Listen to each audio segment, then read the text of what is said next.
Thank you, Representative Dingell, for joining us today. As a self-described car girl from Michigan, you raised some important points. Global leadership in designing, engineering, and building electrified vehicles rests on our ability to develop charging and fueling infrastructure and a grid to support them, so that we can continue to be the country putting the world on wheels. I might add that we're going to rely on Representative Dingell and many other friends and allies to reach our goals. Without a national framework or strategy on electrification, automation, and connectivity, we run the risk of losing leadership to other countries. And that's a perfect transition to our next panel. I can't think of a better group of people to dive into the challenges ahead. Our moderator, Genevieve Cullen from the Electric Drive Transportation Association, will lead the conversation about what's needed to realize a net zero carbon transportation future. Genevieve is an expert in energy policy and in advanced technology solutions to energy and environmental challenges. This should be a great discussion, and welcome, Genevieve. Thanks, John. I'm happy to be here. I'm Genevieve Cullen, president of the Electric Drive Transportation Association, and I'll be moderating this next panel where we'll discuss the electric future of transportation. We are all seeing explosive growth in electric vehicle sales and in the deployment of charging infrastructure. But we all know at the same time that it's going to take advances in technology, in markets and policies, rapid advances to get to the goals we all want to achieve. Joining me to explore these questions and how to get to our ambitious goals for electric transportation, we have a distinguished set of panelists. Kristen Seaman from GM, Terry Travis from EV Noir, and Lincoln Wood from Southern Company.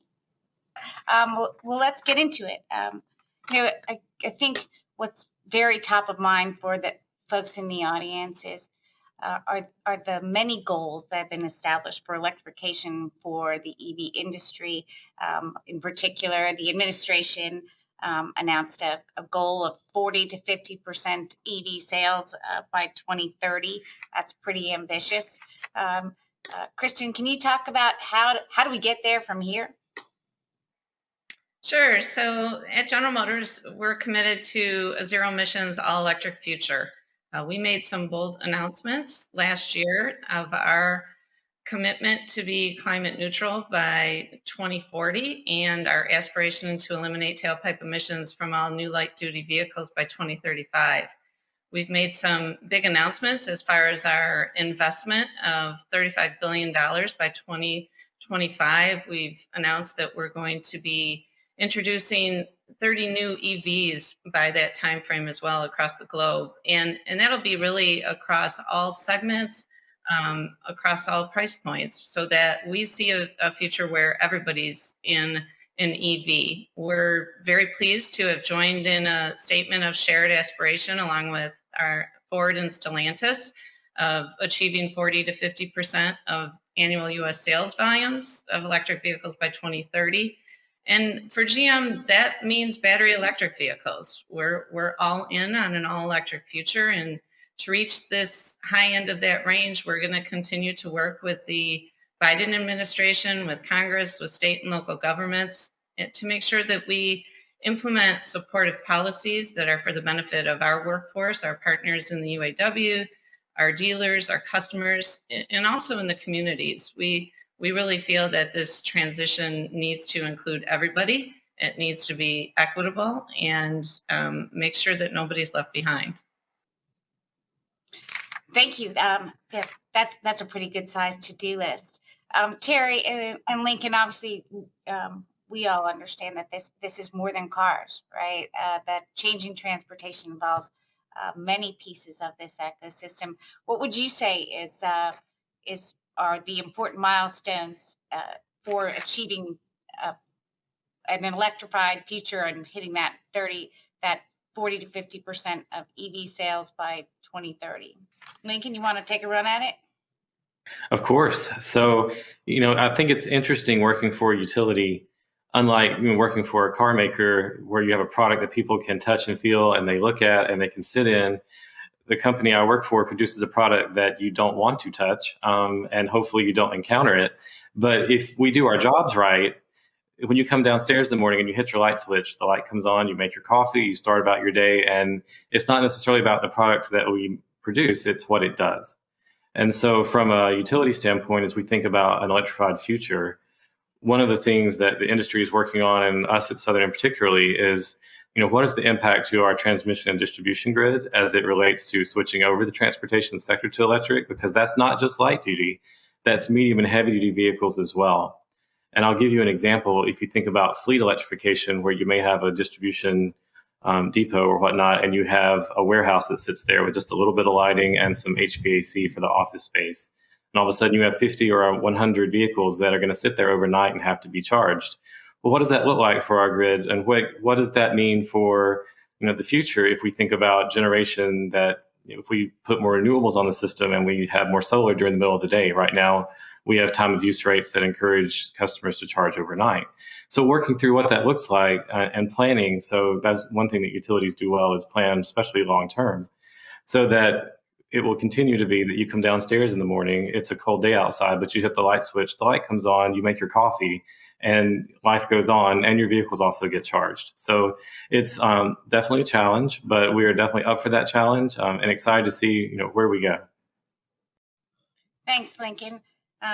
Actually, so Terry, in addition to morning coffee and a full charge, what do you think what do we need to be thinking about to accelerate this transition? Thank you for that question. There are a number of factors and things that we have to really begin to explore. One of the things that we can do is not reinvent the wheel. We can take a look at what is happening in the more mature markets and begin to replicate some of those things. So if we think about what's happening in the European Union, where they're looking at expanding infrastructure across the territory or across the region to include charging infrastructure approximately about every 37 miles, so it becomes more ubiquitous, and ensuring that we think about this across modes, as Lincoln was, speaking to. The matter of fact is that it's not going to be just the electrification of light duty passenger vehicles, but we're going to have to look at everything from e-bikes and scooters all the way up to Class 8 heavy duty freight vehicles, and electrifying all across all of those modes will really begin to promote a cleaner and greener future for all of us that I think will be beneficial over a myriad of ways. I think that's a really good point. I think often the conversation people drifts naturally to light duty vehicles because you see so many of them, but electric transportation is in fact a quite varied variety of technologies and drive cycles. To advance across all of these technologies and drive cycles, obviously it's not just the bold work of industries like GM and Southern Company. There's a role for the public and the private sector in moving forward. And maybe Terry, you could build on that a little bit more. What is that interplay between public and private sector in advancing this and at the pace we needed to go?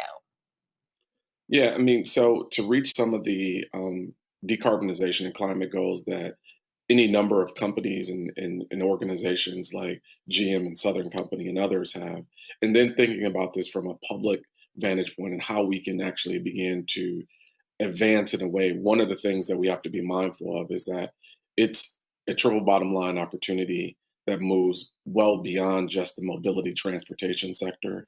It really has those overarching implications to be able to create, UC Berkeley's latest report estimates that it will create 2 million additional jobs, which I think is a critical piece of this. And we're seeing a lot of conversation about this at the federal level. In addition to that, it addresses a cleaner and greener mobility future. And then in addition to that, the public health implications that we all see and need that affect all of us, I think are critically important to that. And so as we begin to examine how and why we're going to make these decisions, it's going to be important that we take a wider panoramic view to see what will work best for us and how we can implement those things in a way that is going to benefit all segments of the community and expand adoption rates across modes and sectors and communities. Right, thank you. I think that's exactly right. And engaging that relationship between the public and private sector and making a comprehensive and equitable transition is going to be so important. Um, Lincoln, do you want to talk a little bit about how Southern Company engages with regulators and the community to communicate your mission and what you need? Of course. So, one thing that I think is so fascinating about electric mobility is that the skill set that you need is not really found in one place, that we all own a piece of it. And I see that throughout, even at Southern Company, with the different areas that I have involved, whether it's sales and marketing or power delivery, or if it's in R&D or whatnot. One of the projects I've been working on closely with the University of Georgia, which happens to be my alma mater, but also very conveniently located about an hour from me, is the development of an e-mobility certificate that will be housed in the College of Engineering, but will be multidisciplinary, to Terry's point, because I view this really in kind of three ways. There's a battery and technology and vehicle tech piece, there's an infrastructure and charging piece, and there's also a corporate piece. And so one of the things I think about, for example, is if you happen to work for a fleet company and you need to know how electric vehicles operate and how the technology operates, but you also need to understand supply chain and logistics. And those skills might be found in a business school, for example, not in a college of engineering. So, how do you sew something together so that at the end of the day, I'm developing the next generation of the workforce that can work in this field and be prepared for it versus all of us who were all kind of figuring this out as we go. And that's, not a slam on any of us. It's just that the technology is changing. How do I prepare the next set of workers that are ready for that? And UGA also has innovation districts, so we're trying to tie this e-mobility certificate into kind of to that piece, which is research, and then also talent development piece to connect all of that. And even broader is connecting that with the rest of the university system of Georgia. So maybe developing curriculum and working with satellite schools or whatnot, and also regional schools in Southern's footprint, such as University of Alabama and Mississippi State, to try to get the conversation going. Because I firmly believe that this takes all of us. We're all players at the table. And Genevieve, to your earlier question about regulators, I had this conversation at CRUG earlier in the fall of in order for us to get where we need to get, everyone has a seat at the table to figure out what our individual role would be. So whether that's workforce development, whether that's figuring out, what our next set of grid planning needs to look like and how our next iteration of EV infrastructure programs need to be set up and rolled out. Whatever that looks like, we're all there. But I do feel strongly that from the workforce development side, that's a critical piece that we have to solve if we're going to make this transition. Kristen, can you talk about what public and private sector actions it's going to take for the U.S. to achieve a 40 to 50% penetration of EV in sales? Absolutely. And as Lincoln mentioned, the area of the future of work is really important. And at GM, we really believe that the transition to all electric carbon neutral needs to be inclusive. It needs to be for everybody. So earlier this year, we announced our Equitable Climate Action, which is an initiative to ensure that that happens, that nobody's left behind. It includes our current and future workforce, customers and communities, and particularly communities that may be more likely to disproportionately experience the effects of climate change. And that initiative has four key areas. The first one is very much to what Lincoln talked about with the future of work and bringing our workforce along on the journey and building a pipeline of diverse talent for those future jobs. The other three areas are EV access. We're making sure that we provide access for all people to benefit from electrification. Again, whether it's anything from ride sharing to the transportation of goods and services, and then infrastructure equity, and then climate equity, again, to make sure that we take care of those communities and that we live and we work in, and everybody's part of this transition to the all electric future. Thank you, Kristen. And that's a critical piece of this as we have this opportunity to reimagine transportation and to make sure that the benefits of electrification, which are not just cheaper fuel, it's better air quality, it's more livable communities. And as Terry pointed out, it's also the platform for the automated and connected technologies that actually create even greater access to transportation. Um, how what do we need to be aware of as we get this chance to tweak and remap transportation? Lincoln, how does Southern see that as part of your mission of electrification? So, Genevieve, if we're thinking about consumer education, I have 3 words, if you remember nothing else I say today: butts and seats. It works every single time. You get someone to get in an electric vehicle and have them experience what driving one is like. They're hooked, and I will say that happened for myself as well. One of the things that Southern has done, we've done several consumer education activities where we've had targeted maybe YouTube videos, depending on across social media what your interests are. We've had many ride and drive events. I know we've actually partnered with Terry's organization on a couple of those as well. And one that we found to be particularly capital intensive, so it doesn't scale very easily, but I found it to be very effective, was one that we did called Cars and Coffee, where we invited a set of customers out, rented out a coffee shop for the day, and had what we called EV concierge staff on site, and they could come in and look at different makes and models of EVs and really ask us any question that they wanted around EVs, and we took as much time with them as we needed to. The question I got that day that still sticks with me is this particular location was at a beach. And so the question I got was, well, does the salt air impact the battery packs? Because in beach locations, sometimes the car will rust through before it wears out. And how does that affect the electric drivetrain? And my answer, so I'm hoping if there's people on this call that can tell me if I said this wrong, please follow up afterwards.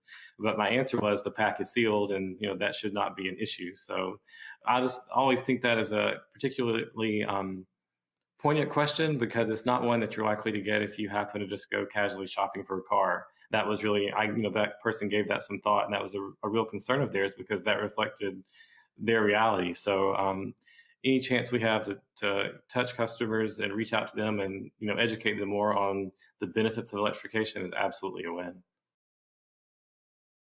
That's a really good point, and for those of us who are advocates and educators on electric transportation, it's always good to be reminded that there are some recurring questions about electric transportation, and then there are ones that speak to everyone's unique relationship to how they get around. Right? What is your concern? We know for a lot of us, it's how can I get to my grandmother's house in my plug-in vehicle? The answer is yes, no matter where she lives. Because infrastructure is expanding so rapidly. In fact, I think DOE is saying there's more than 100,000 public charging points in the United States today, and we certainly need more, but we also need consumers to understand not only the vehicles and whether you can plug them in the rain. That's one I get a lot, but also their charging options and what's out there and how to find that. So the consumer piece of this and these differently located consumers, making them see and feel the benefits aside from getting in the car. How can we reach communities and consumers who we have yet to reach on that front? Terry, did you want to take a first run at that? Sure. That's one of the areas of focus that we have been really zeroed in on. So, separate from our consultancy, we have a membership organization, which is the nation's largest network of diverse EV drivers and enthusiasts. And we are one of the 4 conveners of National Drive Electric Week, which is really one of the premier events engaging consumers. In addition to that, we've done a lot of data analysis and research around attitudes, knowledge, and beliefs of consumers. So really moving beyond where we are now to expand the proverbial EV tent is going to take a lot of concerted effort. What we know is in our partnership with a lot of academic institutions as well as other agencies, what we know is that when we're doing this research, what we find very often is that there is an interest or inclination for folks who want to know more about EVs. And it's probably seen a tremendous uptick because there have been more commercials and more conversations and articles about EVs over the last year than we've seen, in quite some time or ever in the space. And so with that being said, we know that consumer education and engagement is going to be critically important as we begin to move beyond the early adopter phase. One of the things that we have been very zeroed in on is how you are able to engage those who have been traditionally underrepresented in these community in these conversations. That's critically important. We know that transportation electrification is a great um, high level talking point, but what mobility means for specific communities is access to grocery stores, access to social services, access to jobs. And so what happens is that as we move forward in this conversation, we're thinking about this across modes, whether those are privately owned vehicles, or we're looking at electric buses, whether we're looking at electric school buses. It's going to take concerted efforts for communities to be engaged and educated on the benefits of electrification beyond where we are now. If we're going to see an uptick in adoption, I can point to any number of states where we have policy in place, but we really have to have policy along with the engagement, as Lincoln mentioned, really getting butts in seats to see this uptick in adoption and move beyond this point that we are now. Thank you. Kristen, you as a provider of vehicles, you have a particular relationship with your customers and your consumers and educating them, using a platform of trust, and you're my automaker. What's your strategy for consumer education? Yeah, thank you. So I couldn't agree more with what both Lincoln and Terry said. It really is, once a customer experiences an electric vehicle, it is extremely difficult to go back. And also, as Terry mentioned, it's important to make sure that everybody can see themselves in an EV. So it does go back to both a product line that's exciting and fun to drive and looks great, which GM's products are very well known for. But it's also making sure that everybody can see themselves in that vehicle, and that we have something available in all of the segments, in all of the price points. And then making sure that when we say electrification is accessible, it really means making sure that charging is accessible as well. We've grown up and been conditioned not to worry about running low on gas because there's a gas station every few miles. There wasn't one every few miles when the cars first came to be. Most people who own EVs plug their cars in at night, very similar to a mobile phone. But if you don't have a garage or street access, they worry about charging availability. So we're working both internally and externally on ways to address that. We've introduced a system or an app called Ultium Charge 360, which really is it's an innovative and holistic approach that integrates charging networks with our mobile apps and other products and services so that it simplifies the charging experience for the customer. There needs to be more access to public chargers, and we're providing that based on our extensive industry partnerships. We've installed DC fast chargers along 50,000 miles of highways so that you can see that path, whether it be to your grandma's house or to your vacation place. And then working with dealers to install charging outlets there, helping EV owners with their home charging outlets. Again, we believe that it needs to be everybody. Everybody needs to be part of that solution. And that way it makes that all electric future inclusive for everyone. So getting customers to be able to see themselves in that product and how it works for their lifestyle and what they need that product for. Thank you. You're exactly right. Everyone needs to be able to see themselves in some form of electric transportation.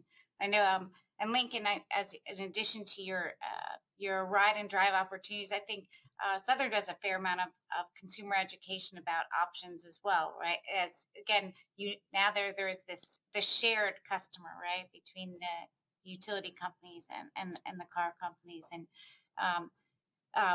what are the other measures of consumer education that Southern Company is working on?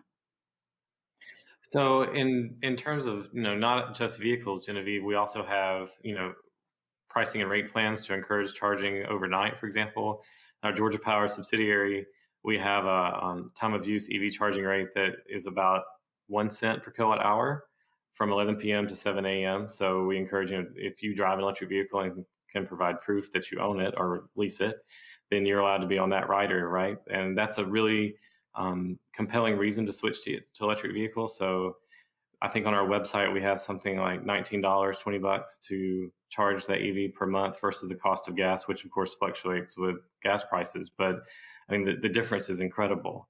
So, beyond that, we have fleet applications of, fleet as a service for companies that are considering jumping in and electrifying their fleet and how they get there.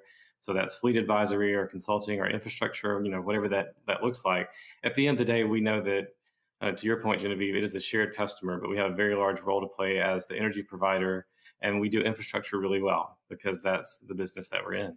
So trying to figure out how that works together so that we're all helping the society really navigate toward our end goal of electrifying the transportation sector. It's a really important goal to achieve. Back to our first question, right? Are we going to get there by 2030? I don't know, but I think we all have to be at the table to get us there. Mhm. No, I think that's exactly right, Lincoln. And to that point, I was thinking about this too. Your utility, in fact, is a service provider you're in fairly regular contact with. It, not just your monthly bill, right? That they have a fairly regular outreach. My utility sends me a fair amount of text to remind me of when my power might be on, off, or of what's ahead. So there's lots of pathways there for consumer and public education. Terry, what do you think are the other ways outside of these established channels? What are other ways to educate consumers and communities? Are as again, I'm not going to use that phrase, but the getting folks in cars, yes, is good. But how else do you?